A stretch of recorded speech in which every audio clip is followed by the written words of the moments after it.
Et nous sommes de retour au plateau pour la suite de cette émission. Nous abordons notre deuxième sujet. Nous parlons à présent du Mali. Le CNT adopte le projet de charte pour unifier le pays. Ceci a été adopté à 124 voix pour 0 contre 0 abstention. La charte nationale du Mali pour la paix et la réconciliation a donc été approuvée à l'unanimité ce jeudi par le Conseil national de transition de ce pays.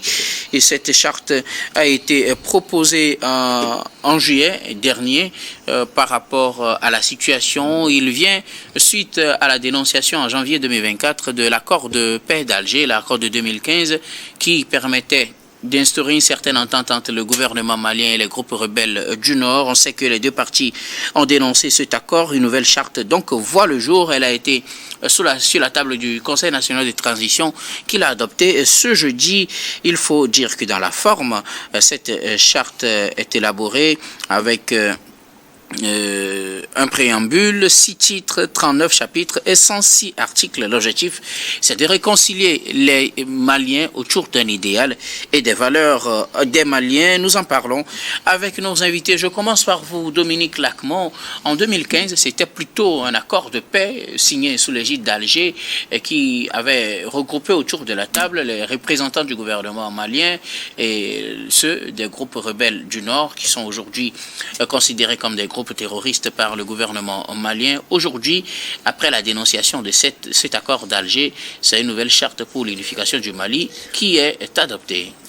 Oui, mais c'est une bonne chose.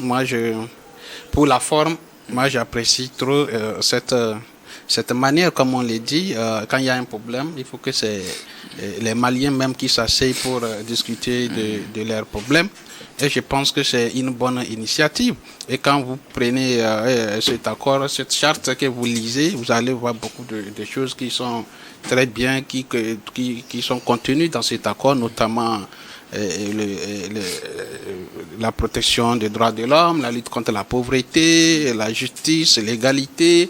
D'accord, c'est ce qui est vraiment à saluer parce que si réellement un accord comme ça vient unifier toutes les filles et les fils du Mali, je pense qu'on peut aller vers une paix durable et une stabilité des Mali aujourd'hui en proie non seulement du terrorisme et de tout conflit communautaire. Quand on dit communautaire, c'est-à-dire quand on parle des rebelles au nord qui sont en conflit avec la force régulière malienne, je pense que s'il y a cette initiative, c'est qu'elle est très salutaire.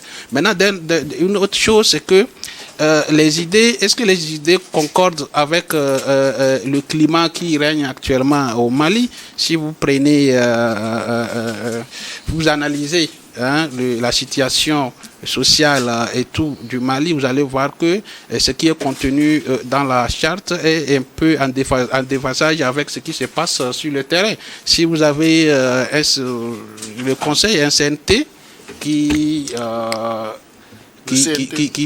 persécute les journalistes, qui tranque tout ce qui est contre le président de transition, aujourd'hui comme président du Conseil national de transition. Donc, et aujourd'hui, les réalités ne marchent pas avec les idées. Je pense que le président du Conseil a de belles idées, mais sauf que dans la pratique, ça ne rime pas avec ce que lui, c'est comme ça ne rime pas avec la vision.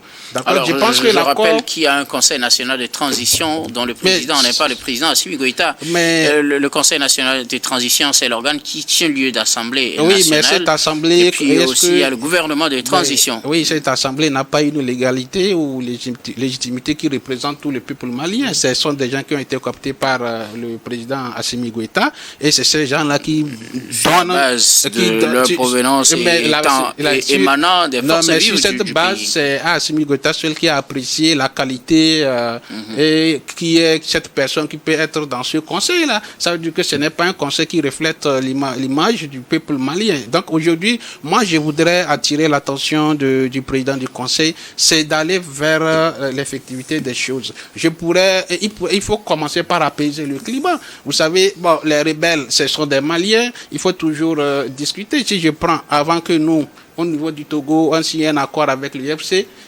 Mais le président Adalor, président de la République, Faure Gnassingbé, a rencontré Gilles Christ Olympio. Et déjà, ça prépare le terrain. Je rappelle que l'UFC n'est pas un groupe armé, l'UFC n'est pas un groupe rebelle, l'UFC n'est pas un groupe terroriste. On sait que c'est un parti très radical. Et puis, c'est un parti politique. Et tout ce qui est l'UFC avec Gilles Christ Olympio, on fait pour... Dominique Lacmont, je vous suggère d'éviter cette comparaison politique et groupe armé. Oui, les groupes armés nécessairement sont des Maliens. Il faut le reconnaître que les rebelles là sont des Maliens. Il n'y a pas de souci pour cet aspect. C'est vrai que l'accord d'Alger ne mettait pas... il y avait des choses à dire là-dessus parce que ce sont ces accords qui ont été maillés par d'autres puissances extérieures. Et moi, je suis contre l'exploitation des puissances extérieures. Maintenant qu'il s'agit de rester entre Maliens, il faut, en écrivant cette charte, il faut tenir compte, il faut que tout le monde soit impliqué. Pour vous, le processus même ayant conduit à la rédaction de la charte n'est pas crédible. Il n'est pas crédible, c'est de ça. Mais même si elle contient des éléments qui sont très bons et très bien, je pense qu'il faut déjà apaiser le climat. Il faut se démontrer, vous qui avez porté le projet porté par le ministre du Conseil de la Réconciliation. Donc je pense que déjà il faut que vous qui portez le projet, c'est le gouvernement, c'est un projet du gouvernement Goïta, même si on parle du Conseil, il faut qu'il se montre quand même, c'est-à-dire se montre quand même recevable des décisions ou de tout ce que tous les autres Maliens vont présenter. Aujourd'hui, en mettant cette charte, alors que les rebelles qui sont au nord, il y a d'autres qui sont à l'extérieur. Même le président, comment il s'appelle, l'imam qui a conduit à la chute de l'imam Diko. Imam Diko qui a permis à la chute de Ibeka, c'est à travers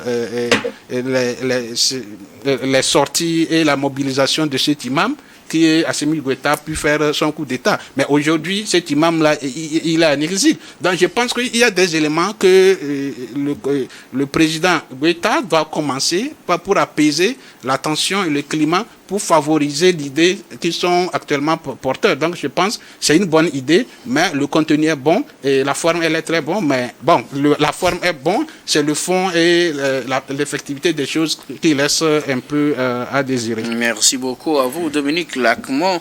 Alors, Eric Johnson, le Conseil national de transition qui tient lieu d'Assemblée nationale au Mali a adopté la nouvelle charte pour unifier le Mali.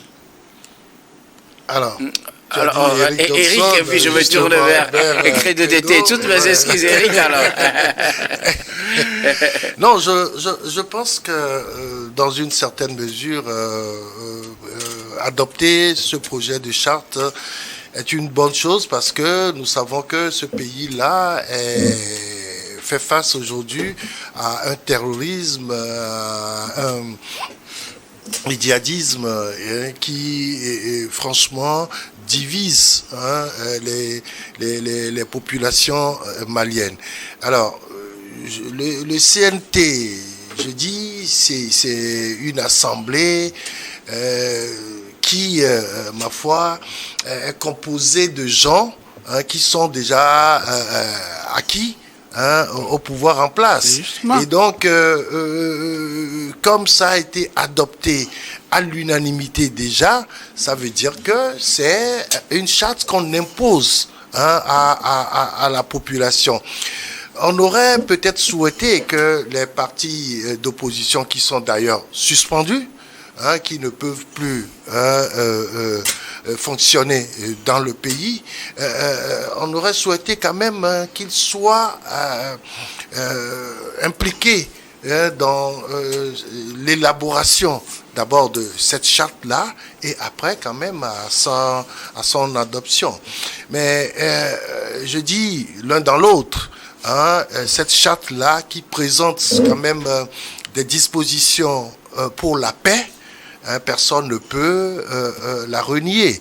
Il suffit maintenant de voir dans quelle mesure cela peut être porteur pour tout le pays. C'est vrai qu'il est prévu une sensibilisation, beaucoup de communication autour de cette charte-là pour qu'elle soit à adopté par tous, c'est-à-dire que tous les Maliens l'acceptent et que le pays fonctionne à partir de cette charte-là pour l'unité nationale et surtout pour le vivre ensemble. Malheureusement, il y a une bonne partie de ce territoire-là qui n'est pas du contrôle des autorités. Et donc, il faut d'abord trouver les moyens, les voies et moyens pour que tout le monde puisse s'intégrer. Il faut arrêter, enfin, c'est des terroristes. On ne sait pas réellement ce qu'ils recherchent aujourd'hui parce que c'est l'Afrique, je le dis toujours, ne fabrique pas d'armes, mais en utilise plus que tout le monde dans le monde entier. Et donc, tous ces gens qui sont un peu de l'autre côté, disons, qui ne sont plus forcément au sein de la population malienne, il faut faire en sorte qu'ils se retrouvent et que véritablement cette charte-là puisse permettre à chacun de pouvoir redevenir malien. Parce que c'est de ça il s'agit. Merci. Quand on parle d'unification, c'est que tout le monde doit quand même s'impliquer.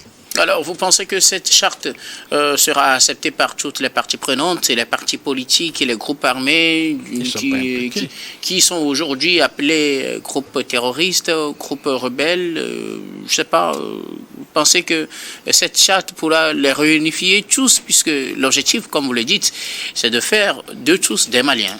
Oui, mais ça va être très difficile. Du moment où des gens ont déjà pris des armes, il faut les désarmer. De quelle manière? C'est la difficulté que l'État malien a aujourd'hui. On n'arrive pas à désarmer ces groupes rebelles-là, on n'arrive pas à discuter avec eux. Je pense, et tout a commencé avec cette histoire d'identification Azawad et tout ça, mais aujourd'hui, la situation est telle que d'autres groupes sont venus se greffer à ce groupe-là et créer encore du désordre dans le pays. Comment alors réunifier ces gens-là? C'est la difficulté. Et moi, je pense que cette charte-là va permettre d'abord à ceux qui sont encore du côté du vrai Mali, je dis les partis. Y aurait-il un faux Mali? Oui, les partis prises par les groupes rebelles là aujourd'hui, ils sèment du désordre là-bas. Ce ne sont pas, ça fait pas partie de l'État malien. Du moment où personne ne contrôle personne, tout le monde veut régler tout avec la force, avec les armes et tout. Donc je dis que ça fait pas partie du vrai Mali, quoi. Et donc aujourd'hui, il faut tout faire pour que les armes là soient forcément mises de côté pour que réellement nous puissions parler d'un pays unifié à travers cette charte-là. Merci beaucoup à vous, Eric Johnson. Alors, CRUDOTT, que dire? Une nouvelle charte nationale pour la paix et la réconciliation a été adoptée par le Conseil national de la transition ce jeudi au Mali. Elle vise à unifier le Mali, à rassembler tous les Maliens autour d'un idéal commun, l'intérêt du Mali. Oui, justement, en posant le problème comme intérêt, la recherche de l'intérêt du Mali, donc ça nous éviterait de passer à côté du sujet et puis de ressasser un passé pas trop lointain, mais un passé qui voudrait qu'on jette de l'anathème sur le Conseil national de transition. Vous savez, ce n'est pas parce que les partis politiques ont été dissous. Sur ce plateau, nous avions eu dans des débats à déplorer même la dissolution des partis politiques qui ne facilitent pas l'expression d'un débat démocratique. Mais il nous en souvient également que ce Conseil national de transition a été mis en place au moment où les partis politiques étaient en pleine activité. Bien sûr. Et les 124 membres ont déjà eu à délibérer sur d'autres sujets très importants. Donc, ramener le débat à un passé qui n'est pas trop lointain, voudrait procéder d'une stratégie pour égarer les uns les autres, ne pas s'armer même des objectifs qui sont poursuivis par cette charte dont l'essentiel est d'arriver à unifier le pays, le Mali. Moi, je voudrais seulement qu'on puisse réfléchir ou bien analyser des éléments stratégiques ou bien des éléments de référence qui sont contenus dans cette charte qui a été adoptée le jeudi dernier. Et je crois qu'il y a des aspects, 5 aspects très importants qu'on doit reconnaître. Et si les Maliens travaillent ensemble avec le Conseil national de transition, ils peuvent espérer des lendemains meilleurs. Quels sont les documents de référence ou bien les axes qui sont très importants? Il y a la notion de la sécurité, il y a la notion de la paix, il y a le vivre ensemble, il y a la cohésion sociale et la réconciliation. Ce sont des piliers sur lesquels les Maliens, toute entité rassemblée, doivent œuvrer aujourd'hui. Et je crois, à mon humble avis, que ce sont l'expression de belles intentions de la part du Conseil national de transition, des autorités de l'heure du Mali. Il va falloir converger les énergies pour arriver à matérialiser ces 5 points. Maintenant, matérialiser ces 5 points, on ne peut pas parler de questions sécuritaires si on n'embrasse pas tous les fils du pays.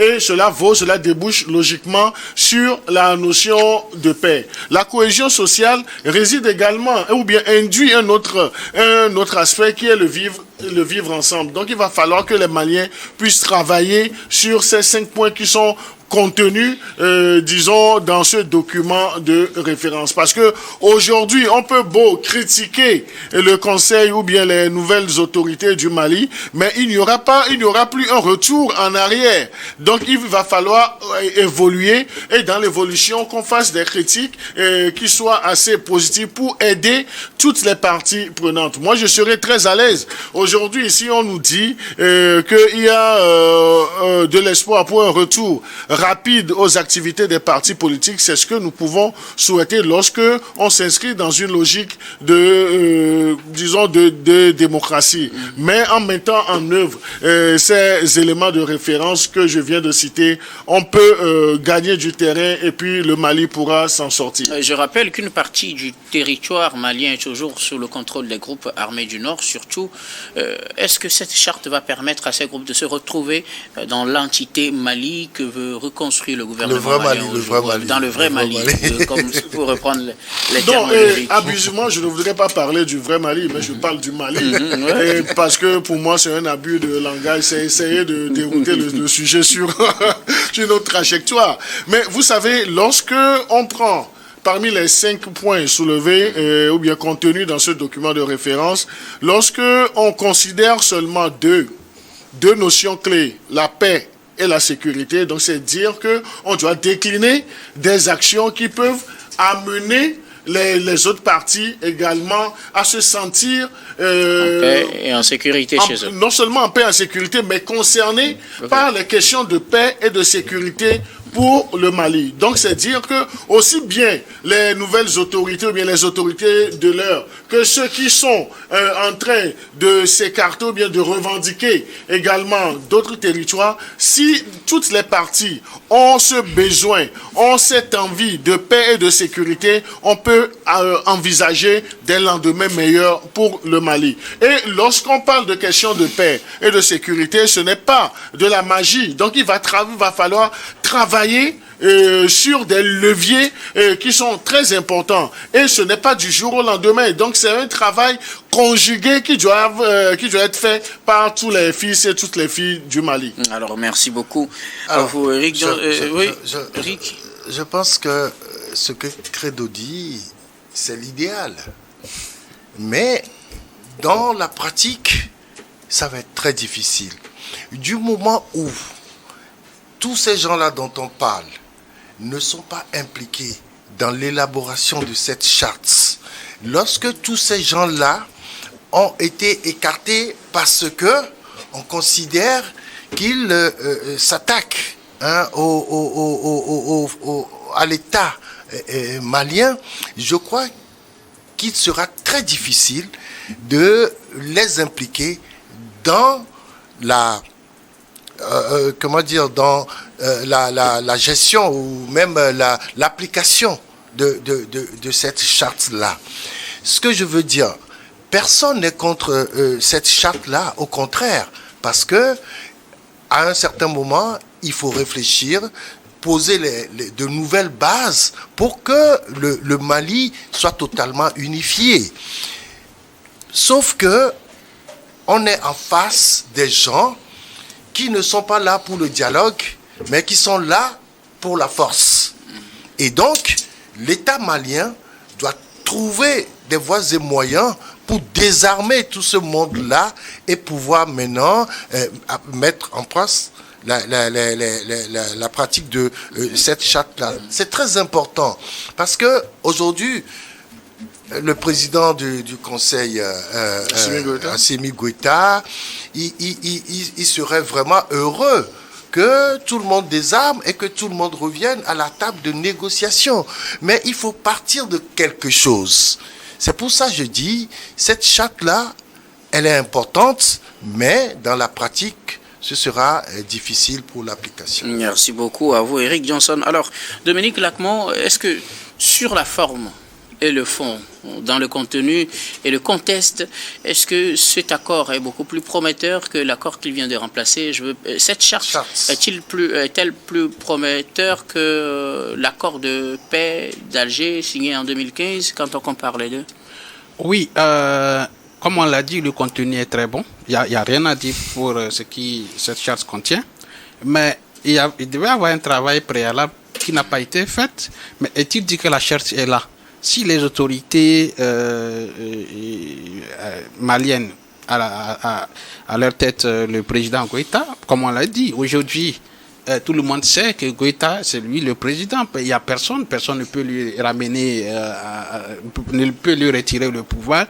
Mais aujourd'hui, c'est lui qui a cette responsabilité de rendre les Maliens, de donner au Mali une situation qui leur est très favorable, apaisée à cette paix-là. Aujourd'hui, c'est lui maintenant qui doit essayer de tendre la main, de garantir les gens pour que les gens puissent accepter la charte qui vient d'être élaborée. Bon, donc, c'est vrai qu'il y a un travail qui n'a pas été fait. Si aujourd'hui, au lendemain de cette charte, il y a des actions qui accompagnent pour pouvoir garantir tout Malien de la sérénité et de leur donner confiance, je pense qu'on peut arriver à un bon résultat.